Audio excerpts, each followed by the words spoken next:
মাননীয় স্পিকার, আপনাকে ধন্যবাদ। আশা করি মাননীয় বিদ্যুৎ মন্ত্রীর রেখে যাওয়া সময়টা আমার সাথে যুক্ত করে দিবেন। মাননীয় স্পিকার, বাজেট বক্তব্য আমি প্রথমত মাননীয় অর্থমন্ত্রীকে ধন্যবাদ জানাই যে একটা ভঙ্গুর অর্থনীতির মধ্য দিয়ে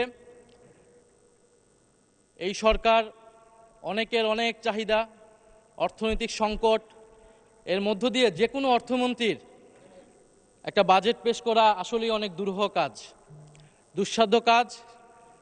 এবং মাননীয় অর্থমন্ত্রীর বাজেট বক্তব্যটা অত্যন্ত সুলিখিত হয়েছে, 234 পৃষ্ঠার বক্তব্য। সেটার জন্য মাননীয় অর্থমন্ত্রীকে আমি প্রথমত ধন্যবাদ জানাই। মাননীয় স্পিকার, প্রশংসা দিয়ে শুরু করলাম। মাননীয় স্পিকার, বাজেট নিয়ে বিরোধী দলের পক্ষ থেকে যেই মোটা দাগে যে সমালোচনাগুলো সেগুলা ইতিমধ্যে চলে এসেছে, সেখানে আমার নতুন করে আসলে যুক্ত করার কিছু নাই। আমরা বলেছি এই বাজেটটা ঘাটতি বাজেট। আমরা বলেছি যে রাজস্ব লক্ষ্যমাত্রা নির্ধারণ করা হয়েছে এটি অবাস্তব। সরকার দলের পক্ষ থেকে তারা বলেছেন তারা স্বপ্নবিলাসী, তারা অসম্ভবকে সম্ভব করতে চায়। যেভাবে তারা নির্বাচনে জয়লাভ করেছেন একইভাবে তারা এই বাজেটকেও বাস্তবায়ন করতে চান তারা। তো মাননীয় স্পিকার, নির্বাচনের বিতর্কে আমি যাব না, সেটা অন্যদিকে চলে যাবে, নিশ্চয়ই একদিন সত্য প্রকাশিত হবে। মাননীয় স্পিকার, বাজেট অর্থনীতির সাথে সম্পর্কিত। রাষ্ট্র যেমন কোনো আবেগের বিষয় না, অর্থনীতিও কোনো আবেগের বিষয় না। আমরা বললাম, আমরা চাইলাম, আমরা বাস্তবায়ন করে ফেলবো সবাই মিলে, আর আমরা করে ফেলবো, এটা সম্ভব নয়। একটি বাজেট বা অর্থনীতির পরিবর্তনের জন্য উৎপাদন, বন্টন, ভোগ, বিনিয়োগ সব কিছুর একটি সুষম পরিকল্পনা প্রয়োজন। সেই পরিকল্পনা আমরা এই বাজেট বক্তব্যে মাননীয় স্পিকার পাইনি। মাননীয় স্পিকার, বাজেটের যাওয়ার আগে আমি যদি একটু অর্থনৈতিক প্রেক্ষাপট নিয়ে কথা বলি। 1971 সাল বাংলাদেশের ছাত্র, তরুণ, কৃষক সবাই একটি জনযুদ্ধের মাধ্যমে এই ভূখণ্ডকে স্বাধীন করল, লক্ষ্য সামাজিক ন্যায় বিচার প্রতিষ্ঠা করা। কিন্তু দুঃখের বিষয় 1971 সালের পরে আমরা দেখলাম কলকারখানা সব কিছু জাতীয়করণ করে রক্ষী বাহিনীর হাতে তুলে দেওয়া হলো। আওয়ামী লীগের নেতাকর্মীরা সব কিছু দলীয়করণ করলো, ভোগ দখল করলো। ফলশ্রুতিতে দুর্ভিক্ষ আসলো, হাজার হাজার মানুষ মারা গেল, আমাদের অর্থনীতি আরো ভঙ্গুর পরিস্থিতিতে আসলো। পরবর্তীতে বাকশাল হলো, বাকশালের পতন ঘটলো এবং ঘটনা পরিক্রমায় মেজর জিয়াউর রহমান বাংলাদেশের শাসক হলেন। জিয়াউর রহমান ক্ষমতায় এসে যেই নীতিটি নিয়েছিল মাঝারি, ক্ষুদ্র এবং মাঝারি শিল্পের বিকাশ, জিয়াউর রহমান সঠিকভাবে অনুধাবন করেছিলেন বাংলাদেশের সেই সময়ের অর্থনৈতিক সংকট হচ্ছে কর্মসংস্থান। ফলে তিনি মুক্তবাজার অর্থনীতিকে প্রমোট করলেন এবং আমাদের আজকের যে পোশাক শিল্প সেটা জিয়াউর রহমানের হাত ধরে বাংলাদেশে প্রতিষ্ঠিত হলো। আমরা 1978 সালে জিয়াউর রহমান নুরুল কাদেরের দেশ গার্মেন্টসকে প্রমোট করলেন, সহায়তা করলেন দেশ গার্মেন্টস প্রতিষ্ঠায়। সাউথ কোরিয়ার দাইইউ নামক একটি কোম্পানির সাথে চুক্তি করে এদেশের উদ্যোক্তাদের, পোশাক শিল্পের উদ্যোক্তাদের প্রশিক্ষিত করলেন এবং এর মাধ্যমে কয়েকশো শিল্প কারখানা তৈরি হলো, মাঝারি শিল্পের বিকাশ হলো এবং দেশে কর্মসংস্থান তৈরি হলো। মাননীয় স্পিকার, আমাদের দেশে বর্তমান যে সংকট, কর্মসংস্থানের সংকট, আমাদেরকে জিয়াউর রহমানের মতো এই ধরনের একটা নীতি বা পরিকল্পনা অনুসরণ করা প্রয়োজন ছিল মাননীয় স্পিকার। কিন্তু আফসোস, বর্তমান সরকারের যে আই হ্যাভ এ প্ল্যান, সেই প্ল্যানের ভিতরে আমরা এই ধরনের কোনো নীতি বা এই ধরনের কোনো পরিকল্পনা মাননীয় স্পিকার আমরা পাইনি, যেটা দেশে কর্মসংস্থান তৈরি করতে পারবে। 2008 সালে আওয়ামী লীগ সরকার ক্ষমতায় আসার পরে আমরা জানি গত 16 বছর কি হয়েছে। রাজনৈতিক ক্ষমতা কুক্ষিগত হয়েছে, দলীয়করণ হয়েছে। রাজনৈতিক ক্ষমতা কুক্ষিগত হওয়ার সাথে সাথে অর্থনীতিও কুক্ষিগত হয়েছে, সম্পদ কুক্ষিগত হয়েছে। ফলে অলিগার্ক শ্রেণী তৈরি হয়েছে, সিন্ডিকেট তৈরি হয়েছে। আপনি বিভিন্ন সেক্টরে যাবেন, 3-4টা কোম্পানি বাংলাদেশের সেই সেক্টরের সকল ব্যবসা নিয়ন্ত্রণ করছে। আমরা জানি কিভাবে ব্যাংক লুট হয়েছে, দেশের হাজার হাজার কোটি টাকা লোপাট হয়েছে। এই অলিগার্ক যেই অর্থনৈতিক ব্যবস্থা তৈরি হলো, সমাজে বৈষম্য তৈরি হলো এবং বাংলাদেশের তরুণ যুবকরা তারা কোনো কর্মসংস্থান পাচ্ছে না। 2024 সাল বাংলাদেশের বিশ্ববিদ্যালয়ের ছাত্ররা, তরুণরা রাস্তায় নেমে আসলো কোটা সংস্কারের দাবিতে। 2018 সালেও নেমে এসেছিল, এর আগে ভ্যাট বিরোধী আন্দোলনে নেমে এসেছিল। এবারের আন্দোলনের নাম বৈষম্য বিরোধী ছাত্র আন্দোলন। আমরা খুবই সুপরিকল্পিতভাবেই এই আন্দোলনের নাম দিয়েছিলাম বৈষম্য বিরোধী ছাত্র আন্দোলন, কারণ মাননীয় স্পিকার আমাদের সামনে এটা স্পষ্ট ছিল যে শুধু সরকারি চাকরিতে কোটা যেমন বৈষম্য, কিন্তু সমাজে যে মূল বৈষম্যটা রয়ে গেছে, যার ফলে কর্মসংস্থান তৈরি হচ্ছে না, তার বিরুদ্ধে আসলে আমাদের আন্দোলন করতে হবে, তার বিরুদ্ধে আমাদের লড়াই করতে হবে। মাননীয় স্পিকার, বৈষম্য বিরোধী ছাত্র আন্দোলনের মধ্য দিয়ে গণ অভ্যুত্থান সংগঠিত হলো এবং স্বৈরাচারী শেখ হাসিনা সরকারের পতন ঘটল। আমাদের এই যে বর্তমান সময়, এই সময় অর্থনৈতিক সংকটে আমার কাছে মেজর ক্রাইসিস 3টা। একটা হচ্ছে কর্মসংস্থান তৈরি, দ্বিতীয়ত হচ্ছে ব্যাংকিং খাত সংস্কার এবং তৃতীয়ত হচ্ছে আমাদের যে বিদ্যুতের যে চুক্তিগুলো হয়েছে, বিদ্যুতের দাম যে বেড়ে গিয়েছে সেটাকে আমরা কিভাবে আবার কমিয়ে আনবো, সহনীয় পর্যায়ে আনবো। মাননীয় স্পিকার, সরকারের নির্বাচনী প্রচারণা এবং এই বাজেট, তাদের প্রধান একটা প্রচারণার অংশ বা প্রজেক্ট হচ্ছে ফ্যামিলি কার্ড। তো ফ্যামিলি কার্ডের আইডিয়াটা কি? বলা হয়ে থাকে যে গরিব মানুষকে যদি আপনি 100 টাকা দেন, সে 100 টাকার পুরোটাই সে খরচ করবে নিজের জন্য কিছু কেনার জন্য। সে সেটা সঞ্চয় করবে না, বিনিয়োগ করবে না, সে খাবার কিনবে বা তার নিত্য প্রয়োজনীয় কিছু জিনিস সে কিনবে। ফলে যদি আপনি গরিব মানুষকে টাকা দেন, 2000 টাকা দেন, 2500 টাকা দেন, সেই টাকাটা মানি রোল হবে, হাত বদল হবে, এভাবে অর্থনৈতিক একটা পরিবর্তন হবে। আমি যেরকমটা বুঝেছি মাননীয় অর্থমন্ত্রী। তো ফ্যামিলি কার্ডের এই যে থিওরিটা এবং এই যে 41 লক্ষ এবং পরবর্তীতে এটা কয়েক কোটি, 2 কোটি পরিবারকে দেওয়া হচ্ছে, এর ফলে রুরাল অর্থনীতিতে টাকা ঢুকছে, এটা সত্য। কিন্তু মাননীয় স্পিকার, এই ফ্যামিলি কার্ড বা এই প্রজেক্টের মাধ্যমে আপনি কনজামশন ডিমান্ড তৈরি করতেছেন, আপনি কিন্তু প্রোডাকশন ডিমান্ড বা ইনভেস্টমেন্ট ডিমান্ড তৈরি করতেছেন না। সে টাকা দিয়ে কিনবে প্রোডাক্ট, সেই প্রোডাক্টটা সে ইন্ডিয়ান প্রোডাক্ট কিনবে, চাইনিজ প্রোডাক্ট কিনবে, কারণ এই দেশে তো প্রোডাকশন আপনি বাড়াচ্ছেন না, কিন্তু তাকে আপনি কনজামশনটা বৃদ্ধি করে দিচ্ছেন। ফলে আমাদের এই সময় প্রয়োজন ছিল ইনভেস্টমেন্ট ডিমান্ড তৈরি করা, সোসাইটিতে অর্থনীতিতে প্রোডাকশন ডিমান্ড তৈরি করা, মিডল ইকোনমি তৈরি করা, ক্ষুদ্র এবং মাঝারি শিল্পের বিকাশ তৈরি করা। কিন্তু আপনি যেটা করছেন, কনজামশন ডিমান্ড তৈরি করছেন। এর ফলে আপনাকে কি করতে হবে? আমদানি করতে হবে এবং আপনাকে উচ্চ মূল্যস্ফীতি হয়ে যাবে এবং আপনি একটা নির্ভরশীল জনগোষ্ঠী তৈরি করছেন, যেখানে আমাদের বাংলাদেশের এই মুহূর্তে সম্ভাবনার জায়গা হচ্ছে তরুণরা। ডেমোগ্রাফিক ডিভিডেন্ডের সবচেয়ে স্বর্ণ সময় আমরা পার করছি মাননীয় স্পিকার। আমার দরকার ছিল তরুণদেরকে ইনভেস্ট করা। জিয়াউর রহমান যেরকম সাউথ কোরিয়ার সাথে চুক্তি করে তরুণদেরকে প্রশিক্ষিত করেছিল এবং পোশাক শিল্পের মাধ্যমে একটা মাঝারি এবং ক্ষুদ্র শিল্পের বিকাশ ঘটিয়েছিল, এরকম কোনো পরিকল্পনা কিন্তু মাননীয় স্পিকার আমরা এই বাজেটে পাইনি। আপনারা তরুণদেরকে ইনভেস্ট করেন, আপনারা তরুণদেরকে ঋণ দেন, তরুণদেরকে টাকা দেন, তরুণদেরকে প্রশিক্ষিত করেন, সেই টাকা আপনি অর্থনীতিতে অনেক বেশি পাবেন। একজন তরুণ যদি কর্মক্ষম হয়, সে তার বাড়িতে 2500-এরও বেশি টাকা দিয়ে তার পরিবারকে সে দিতে পারবে মাননীয় স্পিকার। ফলে আমাদের যেই ডেমোগ্রাফিক ডিভিডেন্ডটা আমরা কিন্তু মাননীয় স্পিকার কাজে লাগাতে পারছি না। মাননীয় স্পিকার, এই বাজেট বক্তব্যে 234 পৃষ্ঠা কর্মসংস্থানে মাননীয় অর্থমন্ত্রী 1.5 পৃষ্ঠা লিখেছেন। আরও কয়েক পৃষ্ঠা লিখলে আমরা বুঝতে পারতাম যে তিনি কর্মসংস্থানকে আরও বেশি গুরুত্ব দিচ্ছেন মাননীয় স্পিকার। দ্বিতীয়ত, ব্যাংকিং খাতের সংস্কারে যদি আসি মাননীয় স্পিকার, ব্যাংকিং খাতে 40,000 কোটি টাকা দেওয়া হচ্ছে।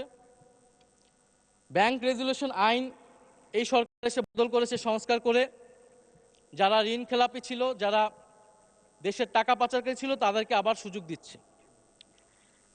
মাননীয় স্পিকার, যারা ঋণ খেলাপি ছিল, যারা দেশের টাকা লুট করেছে, বিদেশে পাচার করেছে, আর যারা গণহত্যা করেছে তাদের অপরাধ আমি খুব ভিন্ন কিছু দেখি না মাননীয় স্পিকার, দুইটাকে সমান অপরাধী হিসেবে আমি দেখি। আপনি অ্যাসালম, শিকদার, জেমকন, বেক্সিমকো, নাসা, সামিট, ওরিয়ন এই ধরনের গ্রুপগুলা যারা এই দেশের অর্থ পাচার করেছে সেই সকল ঋণ খেলাপিদের বিরুদ্ধে আপনি কি আইনগত ব্যবস্থা নিচ্ছেন? এবং বিদ্যমান আইন দিয়ে আপনি আসলে তাদের বিরুদ্ধে খুব বেশি ব্যবস্থা নিতে পারবেন না, কারণ এসালমের দুর্নীতি এটার সাথে রাষ্ট্র জড়িত ছিল সেই সময়। ডিজিএফআইকে দিয়ে সে ইসলামী ব্যাংক দখল করেছে। এখন যদি মাননীয় স্বরাষ্ট্রমন্ত্রী বলেন শেয়ার হোল্ডার, আপনি তো আইনের ফাঁকফোকর দিয়ে তাকে শেয়ার দিয়ে দিতে পারবেন, কিন্তু সত্যটা হচ্ছে মাননীয় স্পিকার তারা সেই সময় রাষ্ট্রযন্ত্র ব্যবহার করেছিল। ফলে আমাদেরকে এই ধরনের অর্থ পাচারকারীদের বিরুদ্ধে ব্যবস্থা নিতে হলে নতুন আইন লাগবে এবং তাদের সম্পদ অথবা তারা যে সকল সম্পদ দেখিয়ে ঋণ নিয়েছিল সেগুলোকে জাতীয়করণ করা প্রয়োজন মাননীয় স্পিকার। সেই টাকা আপনি বন্ড করেন, সেই টাকা দিয়ে আপনি মাননীয় স্পিকার আপনি ব্যাংকে আবার ফেরত দেন, ব্যাংকিং খাতকে আপনি আবার একটি স্থিতিশীল জায়গায় নিয়ে আসেন।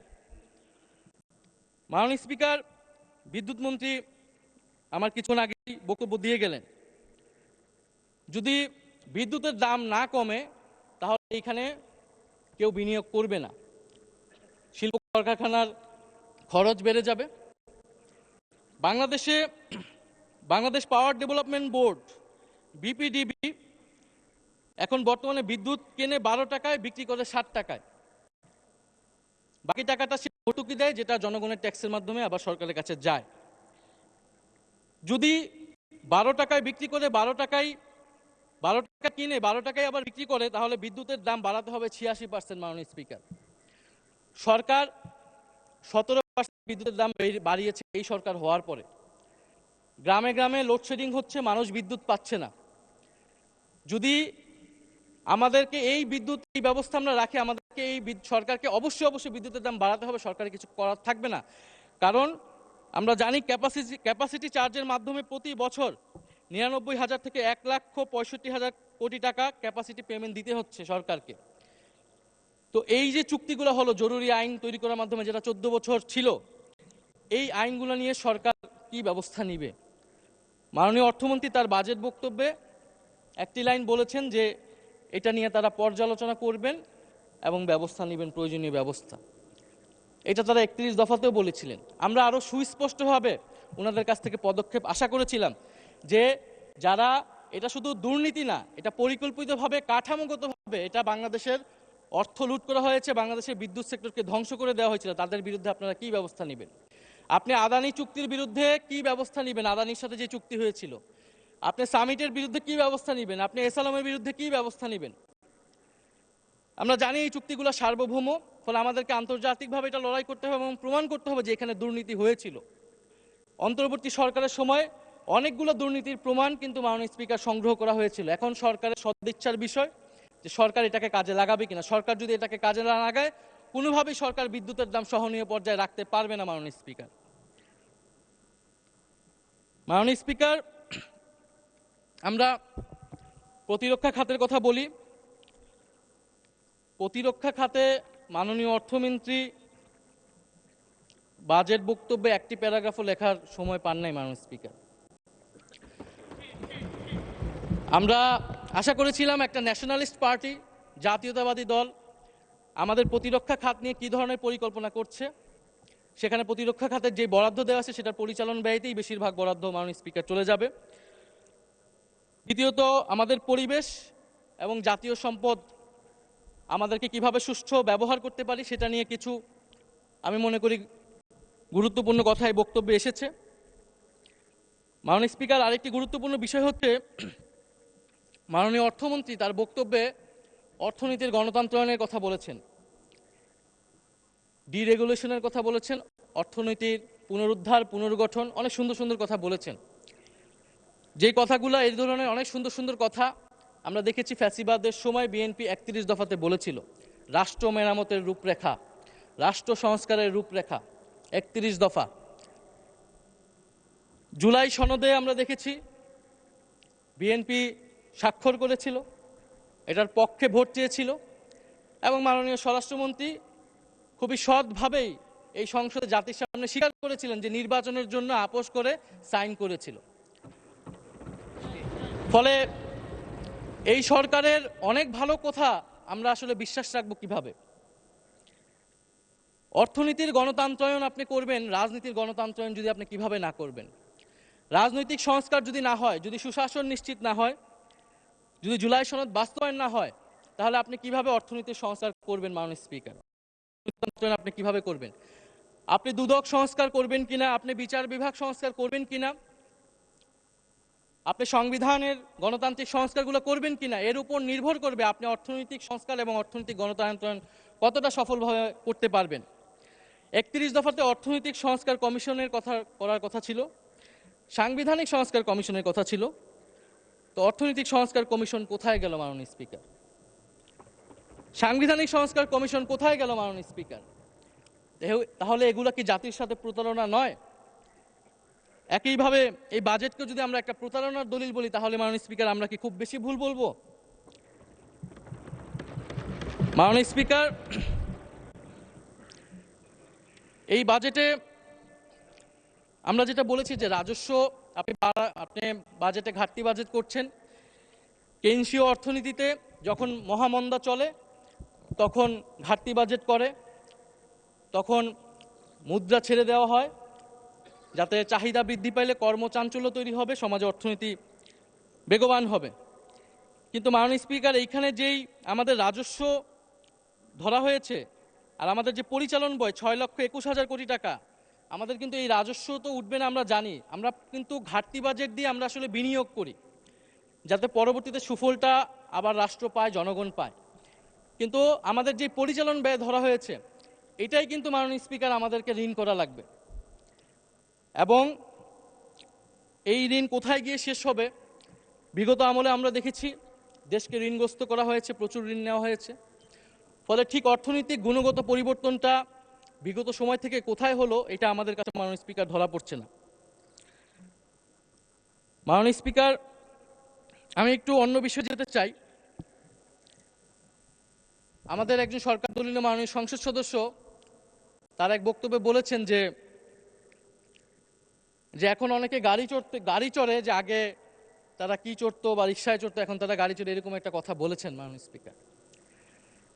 মাননীয় স্পিকার, আজকে মাসের কত তারিখ? 28। আমি রেন্টে কারে ভাড়া নিয়ে একটা গাড়ি আমি ব্যবহার করা লাগে আমার নিরাপত্তার জন্য, তো সেই গাড়ি ভাড়াটা এখন মাননীয় স্পিকার দিতে পারি নাই মাসের শেষ। তো আমাদের সরকার দলীয় অনেক নেতা তারা জেলে থাকা অবস্থায় তাদের সম্পদ মাননীয় স্পিকার কয়েক গুণ বৃদ্ধি পেয়েছে আওয়ামী লীগ আমলে। মাশাআল্লাহ, এই আমলে সেটা কয়েক গুণ বৃদ্ধি পাবে মাননীয় স্পিকার, এটা আমরা জানি না। যারা ধান খেতে, পাট খেতে মাননীয় স্পিকার থাকতে হতো, 5ই আগস্টের পরে তাদের জীবনের কি পরিবর্তন হয়েছে তারা তাদের প্রতিবেশীরা মাননীয় স্পিকার খুব ভালো করেই জানে। মাননীয় স্পিকার, জুলাই ফাউন্ডেশন নিয়ে কিছু কথা বলতে চাই। জুলাই ফাউন্ডেশন গণ অভ্যুত্থানের পরে অন্তর্বর্তী সরকারের সময় গঠিত হয়েছিল। এই ফাউন্ডেশনটি বর্তমানে অর্থাভাবে চলতে পারছে না। সরকারের কাছে, অর্থমন্ত্রীর কাছে আবেদন থাকবে, ওনারা অনেক টাকা খরচ করছে বিভিন্ন জায়গায়, এই ফাউন্ডেশনে যাতে ওনারা একটা বরাদ্দ দেয়, এটার জন্য খুব বেশি খরচ হবে না। সরকার বিভিন্ন ফাউন্ডেশন এমনিতে পরিচালনা করে। জুলাই গণ অভ্যুত্থান অধিদপ্তর যেটা, সেইটার একটা ফাংশন আছে, কিন্তু জুলাই ফাউন্ডেশনের মাধ্যমে পুনর্বাসন, কাউন্সিলিং সহ অনেকগুলা কাজ যেটা সরকারি অধিদপ্তরের মাধ্যমে সম্ভব হবে না। আমরা আশা করব যে জুলাই ফাউন্ডেশনের অর্থমন্ত্রী বরাদ্দ দিবেন। জুলাই গণ অভ্যুত্থান জাদুঘর, শোনা যাচ্ছে যে সরকারের একটা অংশ জাদুঘরটাকে খুলতে দিচ্ছে না, আমরা জানি না এটা সত্য কিনা, আমরা আশা করব এই কথাটা যাতে সত্য না হয়। এবং 5ই আগস্টের মধ্যেই জুলাই আসতেছে, এর মধ্যে যাতে জুলাই গণ অভ্যুত্থান জাদুঘর সেটাকে ওপেন করা হয় মাননীয় স্পিকার। মাননীয় স্পিকার, আরেকটু অন্য বিষয়ে যেতে চাই, যেটা দুর্নীতি নিয়ে অনেকেই কথা বলেছেন। দুর্নীতি রোধ করার জন্যই মাননীয় স্পিকার সুশাসন এবং রাজনৈতিক সংস্কারের প্রয়োজন ছিল, গণভোট বাস্তবায়নের দরকার ছিল। মাননীয় স্পিকার, এক ভারতীয় যুবক এবং এক বাংলাদেশি যুবক একসাথে বিলেতে পড়াশোনা করতে গিয়েছে, সেখানে তাদের পরিচয়, এবং তারা সেখানে কোনো রকমের ডিগ্রি নিয়ে দেশে ফিরেছে। তো দেশে ফিরে তাদের কাছে মনে হয়েছে তারা যদি ধনী হতে চায় তাহলে রাজনীতি হচ্ছে তাদের জন্য সবচেয়ে সহজ অপশন। দুজনেই রাজনীতিতে যুক্ত হলো এবং দুজনেই অল্প সময়ের মধ্যে সংসদের সদস্য হয়ে গেল দুই দেশের। এর মধ্যে ভারতীয় যে যুবক ছিল সে অনেক ধন সম্পদ করে ফেললো এবং সে বাংলাদেশি যুবককে তার দেশে দাওয়াত দিল। তো বাংলাদেশি যুবক ভারতে গেল এবং বিমানবন্দরে নেমেই সে জিজ্ঞেস করলো যে তুমি কিভাবে এত ধন সম্পদ করতে পেরেছো। তো ভারতীয় যুবক বলল যে তুমি যখন বিমানবন্দরে আবার যখন ফেরত যাবা তখন আমি সেই রহস্যের কথা বলবো। তো সে ভারত ঘুরে আবার যখন ফেরত যাচ্ছে বিমানবন্দরে, তখন রাস্তায় সে ভারতীয় যুবক নদীর উপরে একটা সেতু দেখাচ্ছে যে এই সেতুটা দেখছো, এই সেতুর অর্ধেক হচ্ছে আমার ধন সম্পদের উপর দাঁড়িয়ে আছে। বাংলাদেশি যুবকটা সেই ইঙ্গিতটা বুঝতে পারলো এবং দেশে ফিরতে আসলো। দেশে ফেরত এসে কয়েক বছরের মধ্যে সেও অনেক ধন সম্পদের মালিক হয়ে গেল এবং ভারতীয় যুবককে আবারও বাংলাদেশে দাওয়াত দিল। ভারতীয় যুবক বাংলাদেশে আসলো, এসে সেই বাংলাদেশি যুবককে বলল কোথায় তোমার সেতু কোথায়। তো বাংলাদেশি যুবক বলল যে তুমি থাকো 2 দিন, যাওয়ার সময় বিমানবন্দরে আমি তখন তোমাকে এই রহস্যের কথা বলবো। তো 2 দিন থেকে সে যখন বিমানবন্দরে আবার বিদায় দিতে জানাচ্ছে ভারতীয় যুবককে, তখন সে নদীর উপরে একটা সেতু দেখাচ্ছে যে ওই যে দেখছো সেতুটা, ওই সেতুটার উপরে আমার ধন সম্পদের উপরে সেতুটা দাঁড়িয়ে আছে। ভারতীয় যুবক বলল কোথায়, সেতু কোথায়? তখন বাংলাদেশি যুবক বলল তুমি যদি সেতু দেখতেই তাহলে তার আমার ধন সম্পদ এতটা হতো না। তো মাননীয় স্পিকার, বাংলাদেশের উন্নয়ন, মেগা প্রকল্প, মেগা প্রজেক্ট, এগুলোর মাধ্যমে ধন সম্পদ কিভাবে তৈরি হয়, আমলাতন্ত্র, রাজনীতিবিদ, ব্যবসায়ী চক্র কিভাবে ফুলে ফেপে বড় হয়েছে এটা আমরা জানি। এইটাকে চেক এন্ড ব্যালেন্স করার জন্য, এটাকে অ্যাকাউন্টেবল করার জন্য, জবাবদিহিতার আওতায় আনার জন্য মাননীয় স্পিকার হচ্ছে জুলাই সনদ এবং গণভোট অনুষ্ঠিত হয়েছিল। আপনি যে লোকাল লেভেলে ফ্যামিলি কার্ড দিচ্ছেন সেখানে যে দুর্নীতি হবে না তার কি গ্যারান্টি? আপনি কিভাবে সেটা নিশ্চিত করবেন যে সেটা যার প্রাপ্য সে পাবেন? আপনি কি স্থানীয় প্রশাসনকে শক্তিশালী করেছেন? আপনি কি স্থানীয় সরকারকে সংস্কার করেছেন? আপনি তো সেখানে দলীয় প্রশাসক বসিয়ে রেখেছেন। ফলে মাননীয় স্পিকার, দুর্নীতিকে রোধ করতে হলে আমাদেরকে অবশ্যই আমাদেরকে গণভোট বাস্তবায়ন করতে হবে, গণভোটের রায়, সংস্কার এবং জুলাই সনদ বাস্তবায়ন করতে হবে। মাননীয় স্পিকার, আমি শেষের দিকে এসে গিয়েছি, আরেকটি বিষয়ে যাব। এই সরকার আসার পরে সীমান্তে প্রায় 10 জনের মতো ভারতীয় বাহিনী বিএসএফ দ্বারা হত্যা করা হয়েছে এবং পুশিং করার চেষ্টা করা হচ্ছে অবৈধ বাংলাদেশি বলে। আমরা এই বাজেট অধিবেশনে পুশিং নিয়ে একটা আলোচনা করতে চেয়েছিলাম মাননীয় স্পিকার। এই আলোচনাটা আমরা জানি না কোন কারণে এই আলোচনাটা আমাদেরকে করতে দেওয়া হয়নি। সরকারি দল, বিরোধী দল, সমালোচনা, প্রশংসা, এত কথা হলো, আমরা কি 1 ঘন্টা সময় মাননীয় স্পিকার বের করতে পারতাম না পুশিং নিয়ে আলোচনা করার জন্য? আমরা বিএনপির নামের সাথে জাতীয়তাবাদ শব্দটা আছে, আমরা দেখতে চাই তারা কিভাবে সীমান্ত হত্যা বন্ধ করে মাননীয় স্পিকার, এবং সেই বিষয়ে আমরা সর্বাত্মকভাবে সহযোগিতা করব। আমরা বিজেপিকে সাধুবাদ জানাই এই মহান সংসদ থেকে, তারা যেভাবে প্রতিরোধ করছে, যেভাবে দৃঢ়তার সাথে দাঁড়িয়ে রয়েছে। বাংলাদেশের 18 কোটি জনগণ মাননীয় স্পিকার বাংলাদেশ বিজেপির সাথে রয়েছে। মাননীয় স্পিকার, পশ্চিমবঙ্গে একটি নির্বাচন হয়েছে এবং শুভেন্দু অধিকারী সেখানকার মুখ্যমন্ত্রী হয়েছে। নির্বাচনের আগে এবং পরে বাংলাদেশকে নিয়ে লাগামহীন বক্তব্য দিয়ে যাচ্ছে মাননীয় স্পিকার। তিনি বলেছেন নির্বাচনী এক জনসভায়, আমাদের জন্যই বাংলাদেশ তৈরি হয়েছে, বড় বড় কথা বলো, অবৈধ সবাইকে পাঠিয়ে দেব। তিনি এর আগে একটি জনসভায় বলছেন ইসরায়েল যেভাবে গাজাকে শিক্ষা দেয় বাংলাদেশকেও সেভাবে শিক্ষা দিতে হবে। মাননীয় স্পিকার, এই অধ্যতের জবাব বাংলাদেশ সরকারকে দিতে হবে, পররাষ্ট্র মন্ত্রণালয়কে দিতে হবে। আমরা পররাষ্ট্র মন্ত্রণালয় থেকে কঠোর জবাব আশা করছি এবং ইতিহাস ভুলে গেলে চলবে না। এই পূর্ববঙ্গের কৃষকের টাকায় মাননীয় স্পিকার কলকাতা শহর তৈরি হয়েছিল। কলকাতা শহর আমরা 1937 সালে বিজয় লাভ করেছিলাম মাননীয় স্পিকার, এবং শ্যামাপ্রসাদ মুখার্জিরা তারা সাম্প্রদায়িক নীতির ভিত্তিতে পশ্চিমবঙ্গ ভাগ করেছিল, যে পশ্চিমবঙ্গ দিবস আজকে নরেন্দ্র মোদী পালন করছে। আমরা এই জাতীয়তাবাদী সরকারকে আমরা সেই সমমর্যাদায় সমতার নীতি নিয়ে আমরা প্রতিবেশীর সাথে সম্পর্ক করতে চাই। বাংলাদেশ ফার্স্ট, এটা যাতে শুধু মুখে মুখেই না থাকে। মাননীয় স্পিকার, আমাকে যদি আরেকটু সময় বাড়িয়ে দিতেন আমি শেষ করে ফেলবো। জি, 4 মিনিট দেয়া হলো আপনাকে, ধন্যবাদ। মাননীয় স্পিকার, ভারতীয় নতুন হাই কমিশনার বাংলাদেশে এসেছেন দীনেশ ত্রিবেদী। তো ত্রিবেদী সাহেব বাংলাদেশে প্রবেশ করেই ভারতের আকাশ জমি বাংলাদেশের আকাশ জমির সাথে মিলিয়ে ফেলেছে মাননীয় স্পিকার। তো মিষ্টি কথায় মাননীয় স্পিকার চিরা ভিজে না। গত 16 বছরের কথা আমরা ভুলে যাইনি। তাদের উচিত ছিল, নতুন হাইকমিশনার উচিত ছিল প্রথমত অ্যাপোলজি করা। 16 বছরে বাংলাদেশে যে প্রত্যক্ষ এবং পরোক্ষভাবে আওয়ামী লীগকে ক্ষমতায় রাখতে সহায়তা করেছে ভারত সরকার, তার জন্য অ্যাপোলজি করা। এখানে যে গণহত্যা সংঘটিত হয়েছিল এবং এখনও সেই গণহত্যার হত্যাকারী ওসমান হাদির হত্যাকারীকে ভারতে আশ্রয় দেওয়া হয়েছে, বাংলাদেশে নাশকতা করছে আওয়ামী লীগ, তার জন্য ভারতীয় হাইকমিশনারকে অ্যাপোলজি করা উচিত ছিল। এবং কিভাবে বাংলাদেশের সাথে নতুন সম্পর্ক তৈরি করবে মর্যাদা এবং সমতার ভিত্তিতে, সেই কথা বলা উচিত ছিল মাননীয় স্পিকার। মাননীয় স্পিকার, আমরা সর্বশেষ বলতে চাই যে এই বাজেট অধিবেশন আমরা সবাই চাই বাংলাদেশের অর্থনৈতিক সমৃদ্ধি। আমার আজকের বক্তব্যের মূল কথাটাই ছিল যে এই দেশের তরুণদেরকে আপনারা কাজে লাগান, তরুণদেরকে কর্মক্ষম করুন, প্রশিক্ষণ দিন, প্রশিক্ষণ দিয়ে বিদেশে পাঠান, তরুণদেরকে দেশে প্রশিক্ষিত করে ক্ষুদ্র মাঝারি শিল্পের বিকাশে সহায়তা করুন। এবং আমাদের এই বঙ্গীয় বদ্বীপের সার্বভৌমত্ব আমরা রক্ষা করতে চাই। আমাদের সীমান্ত, আমাদের নদী, পানি, সাগর এবং অর্থনীতিকে রক্ষা করার লড়াই মাননীয় স্পিকার আমরা চালিয়ে যেতে চাই। আমরা মনে করি এই লড়াই এখনকার লড়াই না মাননীয় স্পিকার, এটা আমাদের পূর্বসূরীরা এই লড়াই চালিয়েছেন। 1947 সালে আমরা আমাদের কৃষকেরা জমির অধিকারের জন্য লড়াই করেছেন, পেয়েছেন জমির অধিকার। 1971 সালে আমরা স্বাধীন ভূখণ্ড পেয়েছি, 24 সালে আমরা সার্বভৌমত্ব পেয়েছি।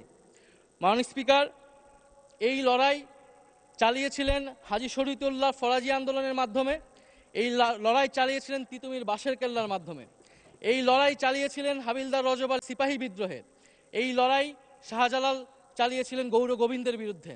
মাননীয় স্পিকার, আমাদের যে 100 বছরের সংগ্রাম, এই দেশের ভূখণ্ড, মাটি, আমাদের স্বাধিকার আজাদি রক্ষা করার লড়াই, এই হাজারো সংগ্রাম লড়াইয়ের মধ্য দিয়ে আমরা একটা দেশ পেয়েছি যার নাম বাংলাদেশ। এই দেশকে আমরা রক্ষা করতে চাই, এই দেশকে আমরা ঐক্যবদ্ধ করতে চাই। এই দেশকে রক্ষার জন্য, স্বাধীনতা সার্বভৌমত্বের জন্য, বৈষম্যহীন এবং গণতান্ত্রিক বাংলাদেশের জন্যই 2024 সালে এত তরুণ, এত মানুষ জীবন দিয়েছে।